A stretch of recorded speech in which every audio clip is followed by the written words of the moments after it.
ये जो मैं मेंबर पे मेरा एक बयान आया अभी, ऑपरेशन से जो बच्चे पैदा हो रहे हैं ये नेचुरल नहीं है, ये डॉक्टरों की कोताही है। उस पर बाज लोगों ने नेगेटिव कमेंट्स किए हैं कि भाई इनको क्या पता, ये कोई मेडिकल भाई हमें नहीं पता, हम भी इसी दुनिया में रहते हैं।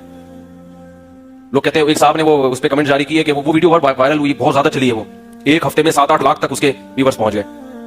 अब उस पर कुछ डॉक्टरों के भी नेगेटिव कमेंट्स आए कि एक्चुअली होता ही है कि बच्चा यूं टेढ़ा हो जाता है तो फिर उसको ऑपरेशन करके निकालना पड़ता है, अगर नहीं निकाला तो मर जाएगा। इन मौलवियों को क्या पता है भाई? यानी मतलब उनका ये था मेंबर पे बैठ के ये फेंक रहे हैं। मैं मानता हूं कि हजारों में कोई एक केस ऐसा हो सकता है कि ऑपरेट करने की जरूरत पड़े, हजारों में, मगर ये हजारों में एक का नहीं हो रहा। हर दूसरी तीसरी औरत का बच्चा ऑपरेशन से हो रहा है। ये बीमारी की वजह से नहीं है, ये किसकी वजह से है? डॉक्टरों की खयानत है ये। और ये बात भी डॉक्टर ही कहते हैं कि डॉक्टर क्या कर रहे हैं? खयानत कर रहे हैं। बात टॉपिक चेंज हो रहा है, लेकिन जल्दी से मैं समेट के फिर असल मौजू की तरफ आता हूं। आपने ये जो यहां बैठे ना, तो फिर ये इसका टैक्स ये है कि ये गिच्ची पकड़ के रखनी है आपने कि बयान, ये टॉपिक कहां से चेंज हुआ, ताकि वहीं से मैं आगे शुरू करूं। मेरे पास गायनी की डॉक्टर्स की कॉल्स आती हैं। कॉल्स ये बताने के लिए नहीं आती कि ये हो रहा है, वो ये पूछने के लिए कि हमारी जॉब हलाल भी है या नहीं है। मैं कहता हूं भाई क्यों हलाल नहीं है?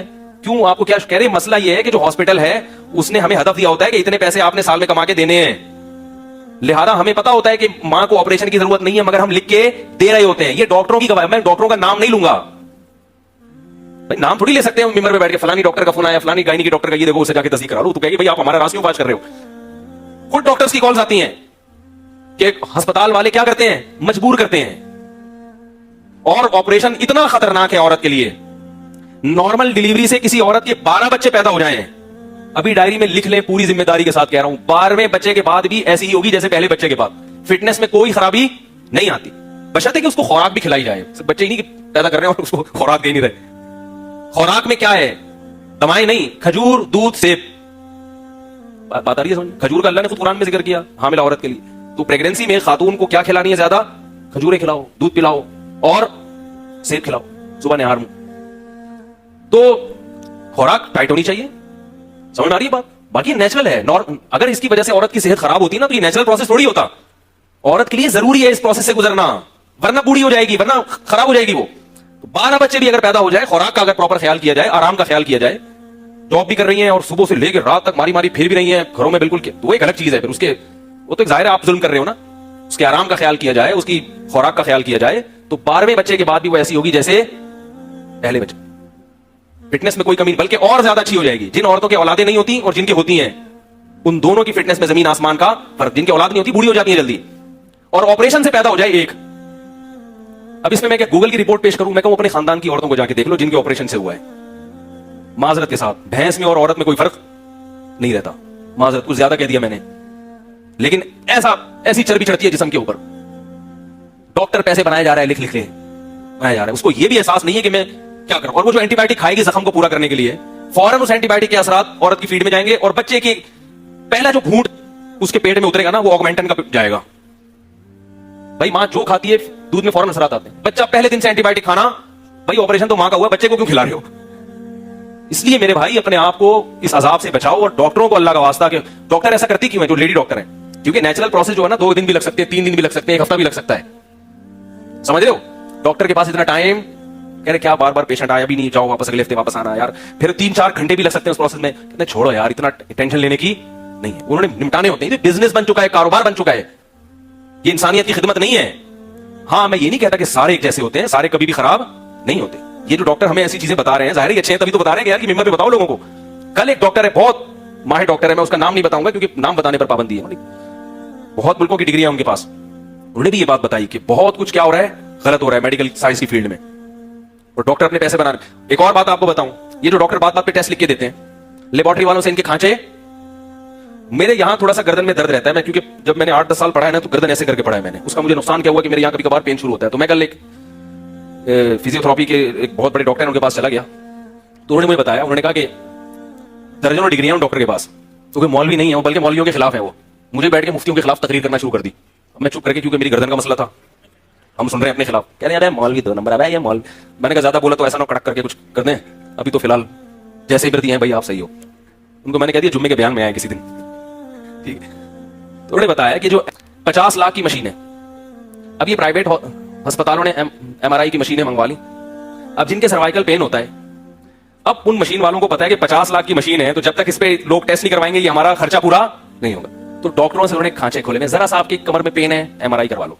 डॉक्टर लिख के देगा और फिर उसे खांचा भी खोला हुआ है कि इतने पैसे मेरे, इतने तुम्हारे।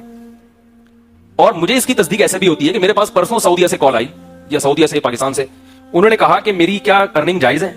मैंने कहा क्यों? कह रहे मैं एक मशीन पे बैठता हूं, एक्सरे मशीन है, और मैं लोगों के एक्सरे करता हूं, तो डॉक्टरों की तरफ से पर्चियां आती हैं कि इतना हमारा है, इसमें इतना किसका है? हमारा है। तो क्या मेरे लिए डॉक्टर को ये पैसे देना जायज है? मैंने कहा आपके लिए जायज हो या ना हो, डॉक्टर के लिए लेना बहरहाल हराम है। मरीज उसके पास इसलिए नहीं आया कि आप वहां से अपने अलग से खांचे खोल के रखें। ये आपकी मेडिकल साइंस की फील्ड में हो रहा है, जो कि हो रहा है। इसलिए अल्लाह का वास्ता हद इम्कान अपने आप को डॉक्टरों से बोलो भाई बचाओ, तमाम दवाएं बच्चों की पहुंच से, तमाम डॉक्टर बच्चों की पहुंच से दूर रखो। और अगर डॉक्टर के पास जाना है तो पहले जैसे किसी मौलवी के पास जाने से पहले उसके दर्जनों बयान सुनते हो, बहुत अच्छी तरह तहकीक करते हो कि 2 नंबर आलिम तो नहीं है, इसी तरह तहकीक करोगे ये 2 नंबर डॉक्टर तो नहीं है। और ये भी आपको बता दूं, जो 2 नंबर होता है अक्सर उसके पास रश ज्यादा होता है। अक्सर 100% ऐसा नहीं है, अच्छे लोगों के पास भी होता है, लेकिन अक्सर 2 नंबरों के पास रश ज्यादा होता है। अच्छे लोग पब्लिक को समझ, मिसाल के तौर पर आपको सर्वाइकल पेन हो रहा है, आप गए डॉक्टर के पास, डॉक्टर साहब मैं एक्सरे करवा लूं, नहीं कोई जरूरत नहीं है, यूं यूं यूं करो ठीक हो जाएगा। ये कोई डॉक्टर है? आप क्या कहोगे? ये कोई डॉक्टर? डॉक्टर साहब इसको कोई दवा की जरूरत नहीं है भाई, इस तरीके गर्म करके, इस तरीके तो नहीं, यानी थोड़ा सा सिकाई कर लिया करो। अब ये डॉक्टर ना कोई पर्चा लिख के दिया, ना कोई बड़ी भरकम फीस 20 रुपए ली और मशवरे के वो भी, और मैं वैसे जैसा गया था वैसे ही आ रहा हूं, ना कोई पर्ची नहीं मेरे पास, ऐसे ऐसे तो मैं वैसे भी कर लूं। भाई प्रॉब्लम ही है कि आप कंप्यूटर पे यूं करके बैठे रहते हैं। डॉक्टर ने बिल्कुल सही मशवरा दिया, यार थोड़ा सा हिलो जुलो, एक्सरसाइज करो। वैसे डॉक्टर के पास रश। मेरी बच्ची बीमार थी तो मैं एक चाइल्ड स्पेशलिस्ट के पास ले गया उसको। चाइल्ड स्पेशलिस्ट ने एक कुछ तो दवाएं लिख के दी और कुछ टेस्ट लिख के दे दिए। हमारे एक बड़े अच्छे खानदानी डॉक्टर हैं, मैं उनके पास गया, वो चाइल्ड स्पेशलिस्ट नहीं है। मैं उनके पास गया, मैंने कहा ये डॉक्टर साहब ने ये लिख के दिया, ये टेस्ट। उन्होंने कहा इस टेस्ट की कोई जरूरत नहीं है। मैंने कहा क्यों? उन्होंने कहा कि इस टेस्ट की वजह से अगर ये बीमारी निकल आई ना कि ये बच्चे में बीमारी है, तो भी यही दवाएं हैं जो डॉक्टर ने लिख के दी है, और अगर ये ट्रेस हो, ये पता चलता है बीमारी नहीं है, फिर भी दवाई यही खिलानी पड़ेगी। लो भाई खाम खा गए टेस्ट। और वो डॉक्टर भी माशाल्लाह बाशरा थे, दाढ़ी भी थी उनकी। क्या करें आदमी, कहां जाए यार? ना दाढ़ी वाले पर एतमाद कर सकता है, ना टोपी वाले पर। जो टोपी पहनी है वही आपको पहना देता है वो टोपी पहनी भी इसलिए कि वक्त जरूरत वो टोपी किसी को पहना सके। खैर इसलिए ये इतना ज्यादा वो ना करें, मैं बात कर रहा हूं तो कुछ इसके पीछे लॉजिक है। अब सवाल पैदा होता है, लोग कहते हैं डॉक्टर ऑपरेशन तो करते हैं, हम क्या करें? जाहिर है डॉक्टर आपके जज्बात से, सब नहीं, बार बार बता रहा हूं, अच्छे लोग भी हैं, वो अस्पताल वाले जब करते हैं तो क्या करें? तो एक मेरी तजवीज है, कोई इस्लाम नहीं है कि आप इसको पत्थर पे लकीर समझ के बिल्कुल आप इसको पकड़ ले मजबूती से। तो एक तजवीज है जिसमें आप 100 दफा मुझसे इख्तलाफ भी कर सकते हैं, कुरान और सुन्नत नहीं बयान करा, मेरा एक तजर्बा है जो सही भी हो सकता है, गलत भी हो सकता है, अपनी जिम्मेदारी पर अगर ये तजर्बा करना चाहे तो कर सकते हैं। वो ये कि किसी हॉस्पिटल में रजिस्ट्रेशन करवा दें, सही है, ताकि ऐन वक्त पर अगर कोई खुदा न ख्वास्ता कोई मसला हो गया, जैसे कि इसका इम्कान बहरहाल होता है, हजारों में कोई एक चांस इसका भी होता है केस बिगड़ जाए, तो अगर ऐन वक्त पे केस बिगड़ा तो डॉक्टर फिर अस्पताल वाले लेते नहीं। और किसी देसी जो दाइयां होती है ना, उनसे राब्ता रखें। यारी बात, जो दाइयां होती हैं हर महल्ले में, कहीं गरीब आबादियों में होती हैं दाइयां, मशहूर होंगी, उस दाई से कांटेक्ट करें कि भाई हम तुम्हें पैसे दे देंगे, हम चाहते हैं नॉर्मल डिलीवरी हो। वो दाइयां बड़ी माहिर होती हैं गांव देहातों की, और यहां कराची में भी बहुत है।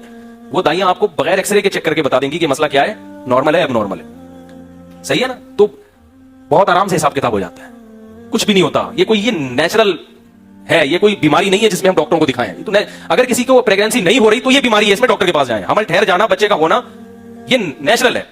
बाज लोग हाँ रजिस्ट्रेशन जरूर करवाएं, ताकि अगर खुदा ना ख्वास्ता हजारों लाखों में कोई एक केस बिगड़ने का भी चांस होता है तो फिर आपके पास एक डॉक्टर का ऑप्शन, और वो टेस्ट वगैरह सारे करवा लें आप जो डॉक्टर ने बताए हुए हैं, नफ्स की तसल्ली के लिए, दिल की तसल्ली के लिए, ताकि आपको एहसास रहे कि मैंने अपनी तरफ से कोई कोताही नहीं की है, ठीक है?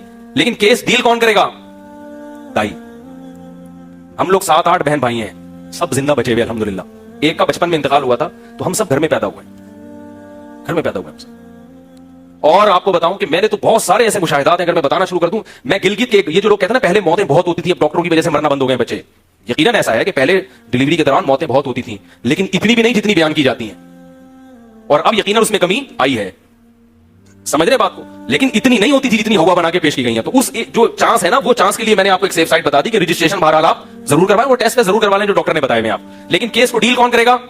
वो दाई। दाई अगर कह दे कि भाई ये मसला क्या है, तो फिर आपके पास आप यानी जैसे स्टैंड बाय जनरेटर होता है ना, ऐसे स्टैंड बाय एक डॉक्टर होना चाहिए। लेकिन इंशाल्लाह इसकी नौबत आएगी नहीं, क्योंकि हजारों में कोई एक केस होता है जो खराब होता है, हजारों में। मैं गांव देहातों में भी मैंने सर्वे किया है, गांव है कई हजार की आबादी पर मुश्तमिल, वो लोग डॉक्टर को जानते ही नहीं डॉक्टर होता क्या है। मैंने उनसे पूछा यहाँ के डिलीवरी केसेस कितने हैं? उन्होंने कहा भाई वहां तो बहुत ज्यादा है ना, वो तो नस्ल रोकना जानते ही नहीं है। उन्होंने कहा हमारी जिंदगी में अभी तक कोई एक मौत भी वाकई ऐसा नहीं हुआ कि विलादत के दौरान कोई मां मर गई हो या बच्चा मर गया हो, एक भी नहीं हुआ। फिर भी मैं कहता हूं पहले होते थे, अब कम हो गए हैं, लेकिन इतना नहीं जितना हुआ बना के पेश किया गया है। तो अपने बच्चों की भी सेहत की परवाह करो, अपनी बीवी की भी सेहत की परवाह करो। आप उसको कसाबों के पास वो बैठे हुए छुरे कांटे लेके, वो बैठे हुए एक डॉक्टर ने जो है ना किसी को ऑपरेशन किया तो वो कैंची अंदर रह गई, फिर बुलाया भी ऑपरेशन हो गया, एक्सरे में कोई अजीब सी चीज आ रही है, दोबारा किया तो कैंची निकाली तो कोई चाकू अंदर रह गया। मजाक है, ये हकीकत नहीं है। तो उसने कहा यार डॉक्टर साहब एक जिप क्यों नहीं लगा देते आप, जिप क्यों नहीं लगा। तो आजकल जिन खवातीन को प्रेगनेंसी हो रही है उनके पहले से जिप लगवा दें। क्या लगवा दें? जिप लगवा दें, क्योंकि हर दफा की टेंशन है ये। अगर मेरी बातों पे अमल नहीं करते तो फिर क्या लगवा दें? जिप लगवा दें। और अगर जिप से बचना चाहते हैं, जो बातें मैं आपको कह रहा हूं उस पर अमल करें, सस्ते में अच्छा काम।